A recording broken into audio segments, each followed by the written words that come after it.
আসসালামু আলাইকুম। প্রিয় এইচএসসি 23 এবং 24 ব্যাচের শিক্ষার্থীরা, তোমরা যারা এবছর মেডিকেল ভর্তি পরীক্ষা দিয়েছ, কিন্তু কোনো এক কারণে, সেটা হতে পারে তুমি অসুস্থ ছিলা বা ঠিক মতো দাগায় আসতে পারো নাই বা নার্ভাস হয়ে গেছো, বা কোনো একটা কারণে তোমার এক্সাম খারাপ হয়েছে। তো এখন তোমার সামনে কিন্তু বলা যায় যে তোমার সামনে পুরো দুনিয়াটা অন্ধকার হয়ে গেছে, যে এখন আমি এতদিন ধরে একটা স্বপ্ন দেখলাম, সেই স্বপ্নটা ভঙ্গ হয়ে গেল।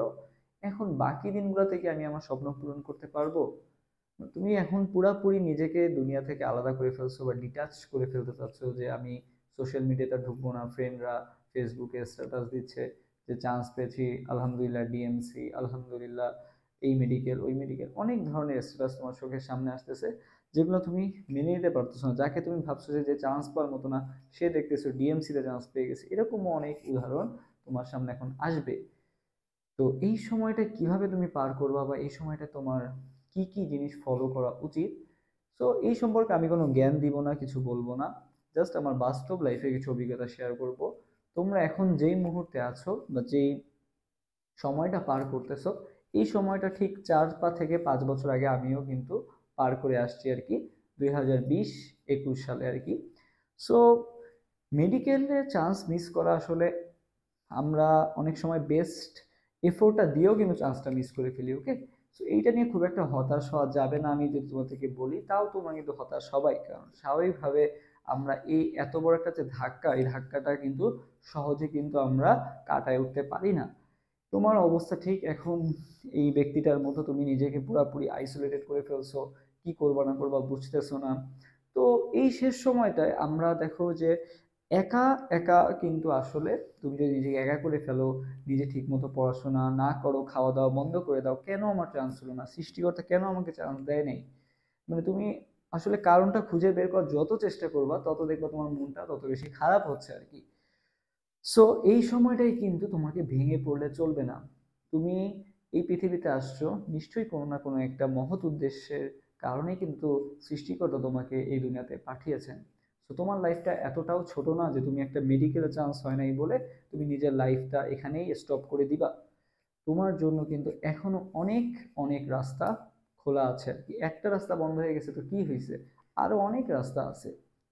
সো আমি যদি আমার কথা বলি, আমিও যখন মানে মেডিকেলের প্রিপারেশন যেহেতু আমারও ছিল, আল্লাহ চায় নাই আমি বেস্ট প্রিপারেশন নেওয়ার পরও কোনো একটা কারণে হয়তো বা আউটপুটটা ভালো আসে নাই, বা ভাগ্য হয়তো সহায় হয় নাই, কারণ আমরা জানি যে মেডিকেল বা যে কোনো ভর্তি পরীক্ষা কিন্তু অনেকটা ভাগ্যের খেলা। তো সেখান থেকে কিন্তু আমি ঘুরে দাঁড়ায় ঢাকা ভার্সিটি, জাহাঙ্গীরনগর বিশ্ববিদ্যালয় সহ বাকি যে সকল জায়গায় দিয়েছিলাম, আল্লাহর রহমতে সব জায়গায় কম বেশি চান্স হয়েছে আর কি। সো আমি কিছু জায়গায় ফর্ম তুলে এক্সামও দিই নাই, যেহেতু চান্স হয়ে গেছিলো আর কি।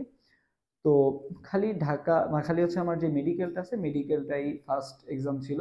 পরে সেকেন্ড টাইম আর করি নাই, চেষ্টা হয় নাই ঠিক মতো। সো আমি ফার্স্ট টাইম মেডিকেলে মিস করার পর, যেহেতু ফার্স্ট এক্সামটা মেডিকেল ছিল, হয়তো বা কোনো একটা কারণে হয় নাই, বাট কোনো ম্যাটার না। একটু ধাক্কা খেয়েছিলাম, বা একটু নাম বলা যায় অনেক বড় একটা ধাক্কা খেয়েছিলাম, বাট সে সময় কিন্তু আমাকে গাইড করার মতো তেমন কাউকে আমি পাশে পাই নাই। সো যার কারণে কিন্তু আমার এই ধাক্কাটা সামলাইতে অনেক টাইম লাগছিল। বাট তোমাদের আশা করি সেই যে ধাক্কাটা আমি যেহেতু খেয়ে আসছি, আমি তোমাদের অবস্থাটা বুঝতে পারছি। সো এই সময়টা কিভাবে তুমি পার করবা বা কিভাবে ঘুরে দাঁড়াবা, আজকে কিন্তু আমরা সেটা নিয়ে আলোচনা করব। সো দেখো আর কি, আমি আজকে আমার কিছু স্ট্যাটাস দেখাই আর কি ফেসবুকে, আমি মানে পুরো ডিঅ্যাক্টিভেট করে দিয়েছিলাম আর কি ওই সময়টায়। সো কিছু একটা স্ট্যাটাস দেখাই আর কি, যেমন হচ্ছে এটা হচ্ছে তোমার আমি যদি বলি, এটা হচ্ছে 10 মে 2021 সালে। ওকে, 10 মে 2021 সালে আর কি আমার মেডিকেল ভর্তি পরীক্ষা হয়েছিল, আমার মনে আছে। প্রায় হচ্ছে মানে তোমার এপ্রিলে হয়েছিল, ঠিক আছে, এপ্রিলের, আচ্ছা একটু এপ্রিল মাসে আর কি হয়েছিল, এপ্রিল মাসে 4 তারিখের দিকে হয়েছিল বা 3 তারিখের দিকে হয়েছিল, খুব সম্ভবত এপ্রিলের 3 তারিখের দিকে হয়েছিল। আর 5 তারিখের দিকে হচ্ছে রেজাল্ট দিয়ে দিছিল আর কি, একদিন গ্যাপে রেজাল্টটা দিয়ে দিছিল। তো রেজাল্ট দেখার পর আমি নিজেও বিশ্বাস করতে পারিনি। আমি মানে মিলানোর পর দেখছিলাম যে আমার 82টা হওয়ার কথা ছিল, বাট পাইছি দেখি তার থেকে 14 মার্কস থেকে 15 মার্কসের মতো কম পাইছি আর কি। তো সব মিলাই অনেকটা ডিপ্রেস ছিলাম আর কি, ফেসবুক দিয়ে অ্যাক্টিভেট করে দিলাম। ফ্রেন্ডদের দেখলাম যে অনেকেই স্ট্যাটাস দিচ্ছে, দিচ্ছে, মানে হ্যাঁ, তারা যে চান্স পাইছে এটা নিয়ে আমি জেলাস ফিল করতেছি বা এমন কিছু না, মানে নিজের কাছে নিজে খারাপ লাগতেছে যে আমি কেন পারলাম না, আমার দোষটা কোথায় ছিল আর কি। সো এরকম আর কি অনেক খারাপ একটা সময়ের মধ্যে দিয়ে যাচ্ছিলাম আর কি। তো সে সময় আর কি আমাকে সবচেয়ে বেশি যেটা হেল্প করছে আর কি, সেটাই তোমাদের সাথে শেয়ার করবো আর কি। তো দেখো, সবসময় সৃষ্টিকর্তার উপর বিশ্বাস রাখবে, বুঝছো? সৃষ্টিকর্তা যদি চান, এর মধ্যেই তোমার কোনো একটা ভালো ছিল বলেই তোমাকে এই পেশায় আনেন নাই আর কি। এসব আমি বলবো। তবে তার আগে দেখো, এই যে এটা হচ্ছে 10 মে 2021 সালে, আমি তোমাদেরকে কিছু কিছু জিনিস সাজেস্ট করতে পারি, এটা দেখতে পারো। সেটা হচ্ছে, দেখো, খুব কষ্টে আছেন তাহলে শুনে রাখুন, আল্লাহ যাকে বেশি ভালোবাসেন তাকে কিন্তু বেশি পরীক্ষায় ফেলেন আর কি, ঠিক আছে? আল্লাহ তার পছন্দের বান্দাদেরই কিন্তু বেশি পরীক্ষায় ফেলেন। তো তুমি যে এই আহ, খারাপ সময়ের মধ্যে যাচ্ছ, বিভিন্ন ধরনের আহ, পরীক্ষার মধ্যে যেতে হচ্ছে, যেমন ফ্যামিলি কি বলতেছে, আত্মীয় স্বজনরা কি কি বলতেছে, এগুলো নিয়ে কিন্তু তুমি প্রচুর পরিমাণে কিন্তু এক একটা ধাপ পার করতে কিন্তু তোমার প্রচুর পরিমাণে স্ট্রাগল করা লাগতেছে আর কি। সো আল্লাহ যাকে পছন্দ করেন তাকেই কিন্তু বেশি বেশি পরীক্ষায় ফেলেন, এই জিনিসটা সবাই অবশ্যই মাথায় রাখবা। আচ্ছা, তারপরে একটা স্ট্যাটাস দেখাই, কোরআনের কিছু আয়াত, এই আয়াতগুলো তোমরা সবাই মাথায় রাখতে পারো। যেমন হচ্ছে, এটা হচ্ছে আমি তোমাদেরকে যেটা বললাম যে আমার মেডিকেল ভর্তি পরীক্ষা হয়ে গেছিল হচ্ছে এপ্রিলের 5 তারিখে, এটা কিন্তু 2021 সালে, তারই 1 মাস পরে কিন্তু এই সকল মানে স্ট্যাটাস শেয়ার করছিলাম। কালকে যখন তোমাদের এক্সাম হচ্ছে, মানে এক্সাম ছিল আর কি, তখন আর কি আমি চিন্তা করতেছিলাম যে মেডিকেলে ভর্তি পরীক্ষার আগের দিন রাতে আসলে আমার অবস্থাটা কিরকম ছিল, আমি ভাবতেছিলাম আর কি। তখন আর কি নিউজ ফিডে যে সার্চ দিলাম আর কি, যে ওই সময়টা আমি কিভাবে পার করছি বা কি কি দেখতেছিলাম। তো তখন মনে পড়তেছিল 2-3 বছর আগের কাহিনী, তো সব ভুলে গেছি আর কি। তো দেখলাম আর কি। তো এগুলো তুমি ফলো করতে পারো, যেমন কিছু কিছু আয়াত আছে আর কি।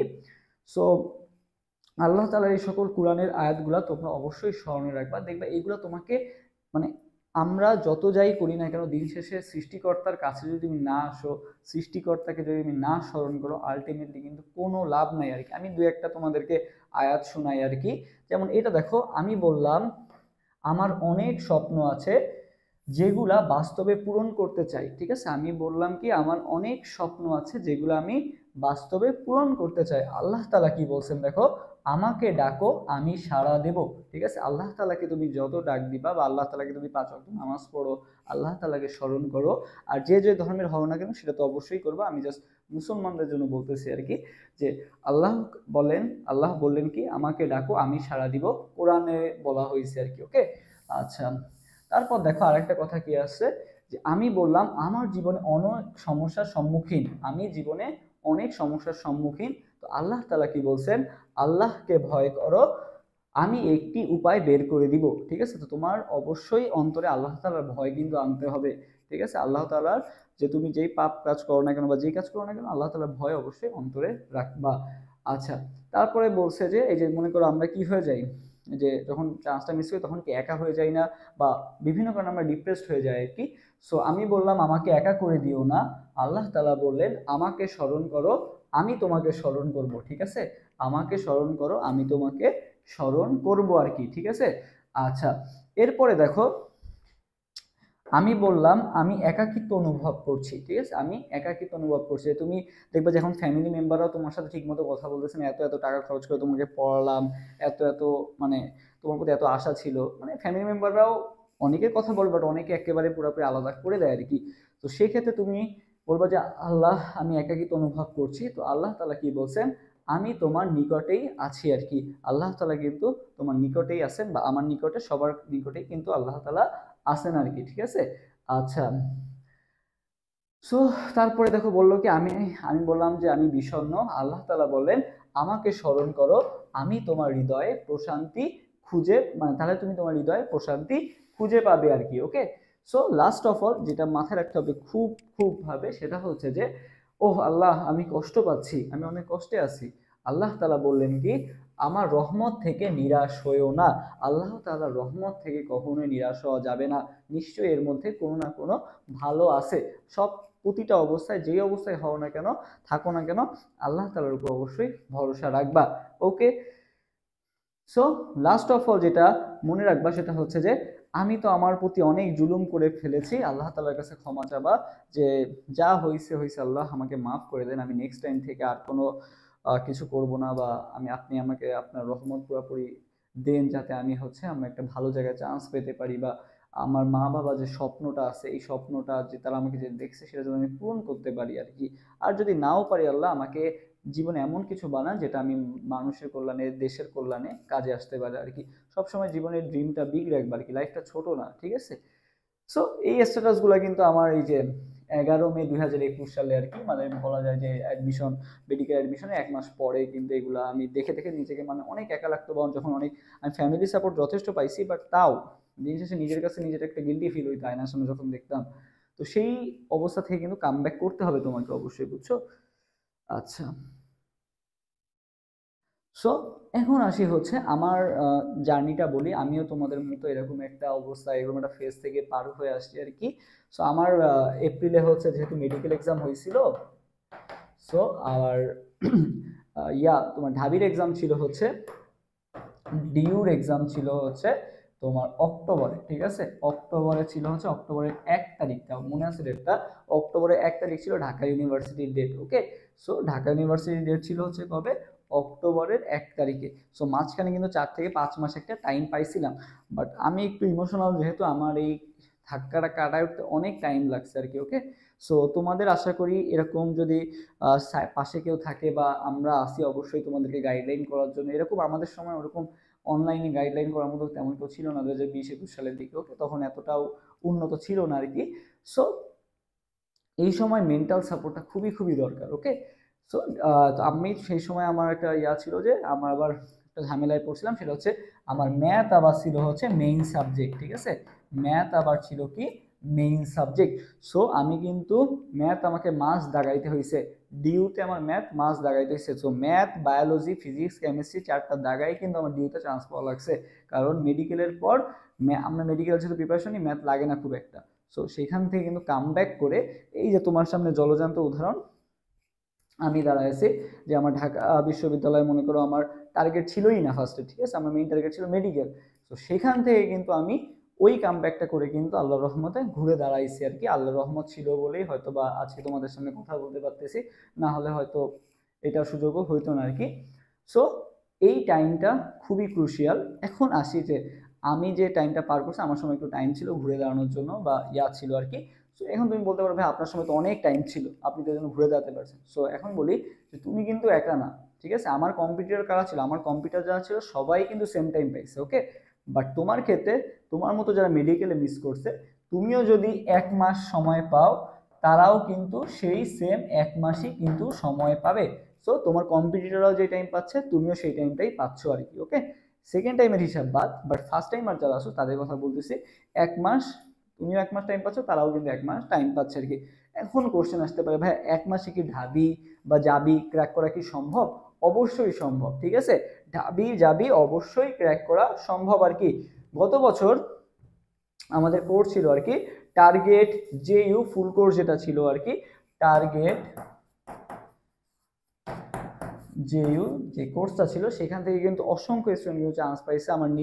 মানে আমার ইনবক্সেও নক দিয়েছে অনেকে যে ভাইয়া আমি আপনার সাথে দেখা করতে পারি নাই, ভাবছিলাম এক্সাম খারাপ হয়েছে অথবা চান্স পাবো না, বাট যখনই চান্স পাইছে সাথে সাথেই কিন্তু মেসেজ দিয়ে জানাইছে যে ভাইয়া আসলে আমি নিজেও বিশ্বাস করতে পারতেছি না কিভাবে হয়ে গেল, বা এত কম দিনের প্রিপারেশনে কিভাবে চান্স পেয়ে গেলাম আর কি। সো এই যে কয়েকটা দিন আছে, এই কয়েকটা দিনেও তুমি যদি নিজের উপর বিশ্বাস রাখো, সৃষ্টিকর্তার উপর বিশ্বাস রাখো, এবং আমাদের তুমি যদি গাইডলাইনগুলো ফলো করো, তাহলে এই কয়েকদিনেও কিন্তু এই অনেক ভালো একটা প্রিপারেশন নেওয়া পসিবল। তোমার হাতে কিন্তু এখনো 20 থেকে 25 দিন সময় আছে, ঠিক আছে? 20 থেকে 25 দিন সময় আছে। তো এই 20 থেকে 25 দিনেও কিন্তু তুমি অনেক ভালো একটা প্রস্তুতি নিতে পারবা। এখন এখানে আমি একটা জিনিস অ্যাড করি, সেটা হচ্ছে তোমাদের মধ্যে অনেকেই চিন্তা করো যে ভাই আমি কোনো কোর্স টোর্স কিছু করবো না, ক্লাস ক্লাস কিছু করবো না, আমি খালি এক্সাম দিব, এক্সাম দিলেই আমি হয়ে যাবে আর কি। অবশ্যই এক্সাম তুমি দাও, এক্সাম দাও অবশ্যই ভালো। তুমি চিন্তা করো যে আমি মেডিকেলে তো সব পড়ে আসছি, মেডিকেলে পড়ে আসার পর এখন আমি আবার নতুন করে কি ক্লাস করবো, আমি তো সব জানি। বাট তুমি একটু কোশ্চেনটা খুলে দেখবা আর কি, বুঝছো? একটু ঢাবি বা জাবির কোশ্চেনটা একটু খুলে দেখবা আর কি, দেখবা মেডিকেলের সাথে হালকা পাতলা একটু মিল আছে, বাকি সব দেখবা আলাদা, কোশ্চেন প্যাটার্নই আলাদা। তুমি মানে মেডিকেলের ক্ষেত্রে কি তুমি সাইন্টিফিক নাম পড়ছো? পড়ো নাই। ঢাবিতে দেখবা সাইন্টিফিক নাম আসছে। মেডিকেলের ক্ষেত্রে তুমি কেমিস্ট্রি কি পড়ো? মেডিকেলের ক্ষেত্রে কেমিস্ট্রি পড়েছো, অনুশীলনীগুলো বেশি পড়ি, ফিজিক্সের ক্ষেত্রে অনুশীলনীগুলো বেশি পড়ি। ঢাবির ক্ষেত্রে ফিজিক্স খুলে দেখো, আকাশ আর পাতাল, ঠিক আছে? মেডিকেলের ফিজিক্স আর ঢাবির ফিজিক্স আকাশ আর পাতালের মতো অবস্থা, বুঝছো? সো আর কেমিস্ট্রির কথা যদি বলি, কেমিস্ট্রির কথা হচ্ছে সবচেয়ে বেশি কেমিস্ট্রি কঠিন হয় হচ্ছে জেইউতে, ঠিক আছে, জেইউ ডিতে কেমিস্ট্রি সব থেকে বেশি কঠিন হয়, তারপরে হচ্ছে ডিইউ, তারপরে হচ্ছে ম্যাথ, ঠিক আছে। তুমি একটু জেইউ ডি এর কোশ্চেনগুলো দেখবা যে কিছু কোশ্চেন আছে বইই নাই, বইয়ের বাইরে থেকে আসছে আর কি। তো সেগুলোও কিন্তু আমরা আমাদের ক্লাস লেকচারে বা অন্যান্য জায়গায় কিন্তু বলে দিব ইনশাল্লাহ। এবং ডিইউ ম্যাথের কেমিস্ট্রি কোশ্চেন দেখা যায় অনুশীলনী দিয়েই মোস্ট অফ দ্য কোশ্চেন চলে আসে, ঠিক আছে, অনুশীলনী দিয়েই চলে আসে। বাট ডিউর ক্ষেত্রে কিন্তু এখানে ইকুয়েশন আসবে, ম্যাথ আসে অনেক বেশি। ডিউতে দেখবা কেমিস্ট্রিতে ম্যাথ আসে অনেক বেশি, বাট মেডিকেলে কিন্তু এত ম্যাথ আসে না আর কি। সো তোমাকে কোশ্চেন প্যাটার্ন বোঝার জন্য অবশ্যই ক্লাস করতে হবে এবং সাজেশন ফলো করতে হবে আর কি। সো লাস্ট অফ অল একটা কথাই বলবো, হতাশ হওয়া যাবে না। তুমি হতাশ হচ্ছ, তোমার বাকি যারা ফ্রেন্ড তারাও চান্স মিস করছে, বাট তারা কিন্তু হতাশ হইলেও তারা কিন্তু ঘুরে দাঁড়াইছে, তুমি কিন্তু ঘুরে দাঁড়াচ্ছ না, তুমি কিন্তু ওই যে ওই মাথার মধ্যে ওই চিন্তাটাই করতেছো আর কি। তো তুমি যদি ওই চিন্তা করতে থাকো, তোমার যে মনে করো আরো যে সুযোগ ছিল, আরো যদি 10টা সুযোগ থেকে থাকে, তুমি কিন্তু এই 10টা সুযোগ হারাচ্ছ। তোমার এই ফ্রেন্ডরা এসে কিন্তু এই 10টা সুযোগ যেই লুফে নিবে, বা তোমার প্রতিযোগী এসে যখন লুফে নিবে, সিট সংখ্যা কিন্তু লিমিটেড, তুমি না দৌড়ালে তারা কিন্তু দৌড়ায় কি করে দিবে বলতো, তোমার হচ্ছে ওই সিটটা দখল করে নিবে। সো আর বসে থাকার টাইম নাই, যেহেতু সময় কম, হতাশ হওয়া যাবে না। সৃষ্টিকর্তার উপর ভরসা রাখো, নিজের উপর বিশ্বাস রাখো। ইনশাল্লাহ আগামী কয়েকটা দিন যদি তুমি ভালো মতো পড়তে পারো এবং আমাদের গাইডলাইনগুলো ফলো করো, সামনে তো ঈদ আসতেছে। সো ঈদের এই যে রোজার ঈদটা, এই রোজার ঈদটা অনেক ভালো কাটবে, কুরবানিটা তো ভালো কাটবেই আর কি। বাট যদি মনে করো এই কয়েকটা দিনও যদি ভালো মতো না পড়ো, এখন থেকে যদি চিন্তা করো সেকেন্ড টাইম দিব, মেডিকেল সেকেন্ড টাইম দিব বা এরকম চিন্তা করো, এখন না, আগে একটা জায়গায় চান্স পাও, দেন সেকেন্ড টাইমে চিন্তা করবে আর কি। ওকে, সো আমার কথা যদি বলি, লাস্ট একটা কথা বলে দিই, সেটা হচ্ছে আমার ক্ষেত্রে রোজার ঈদটা আমার অনেক বাজে গেছিলো, কারণ ওই যে এপ্রিলে মেডিকেল হয়েছিল আর অক্টোবরে হচ্ছে ঢাবির এক্সাম, মাঝখানে রোজার ঈদ পড়ছিল। তো রোজার ঈদটা কিন্তু অনেক বাজে গেছে আর কি, যেহেতু কোথাও চান্স পাই নাই, মানে খালি মেডিকেল এক্সাম হয়েছিল, করোনার মধ্যে ছিলাম আর কি। তো তখন বের হলেও সবাই চেষ্টা করতো কি হলো মেডিকেলের রেজাল্ট কি, তুমি তো কোনো চান্স পাওয়া বা এরকম আর কি। তো এই জিনিসগুলো অনেক বেশি কষ্ট দিত আর কি। তো যাই হোক, সো সেটা যাতে তোমাদের না করা লাগে আর কি, কারণ ঈদের সময় আত্মীয় স্বজন এসে জিজ্ঞাসা করে আসবে কি, তো সেটা যাতে না দেখা লাগে, সো তার আগেই ফেব্রুয়ারিতে যেহেতু ঢাবি আর জাবির এক্সামটা আছে, সো এই ঢাবি আর জাবির জন্য নিজের 100%টা দাও, ইনশাল্লাহ তুমি পাবলিকিয়ান হবাই, ঠিক আছে। সো বেস্ট অফ লাক, ভাইয়াদের উপর ভরসা রাখো, আল্লাহর উপর ভরসা রাখো, নিজের উপর ভরসা রাখো, ইনশাল্লাহ ভালো কিছুই হবে। আর ভর্তির জন্য পেজে মেসেজ দাও, অথবা যেই নাম্বারটা আছে দেখবা যে পেজেই দেওয়া আছে একটা নাম্বার, ওই হোয়াটসঅ্যাপ নাম্বারে মেসেজ দিলেই হবে আর কি। তারপর আমি লিখে দিই আর কি, এইটা হচ্ছে হোয়াটসঅ্যাপ নাম্বার, এই হোয়াটসঅ্যাপ নাম্বারে মেসেজ দিলেই হবে আর কি। ওকে, সো দেখা হবে ইনশাল্লাহ নেক্সট ভিডিওতে। সে পর্যন্ত সবাই ভালো থাকো এবং নিজের যত্ন রাখো এবং হতাশ হয়েও না। Best of luck.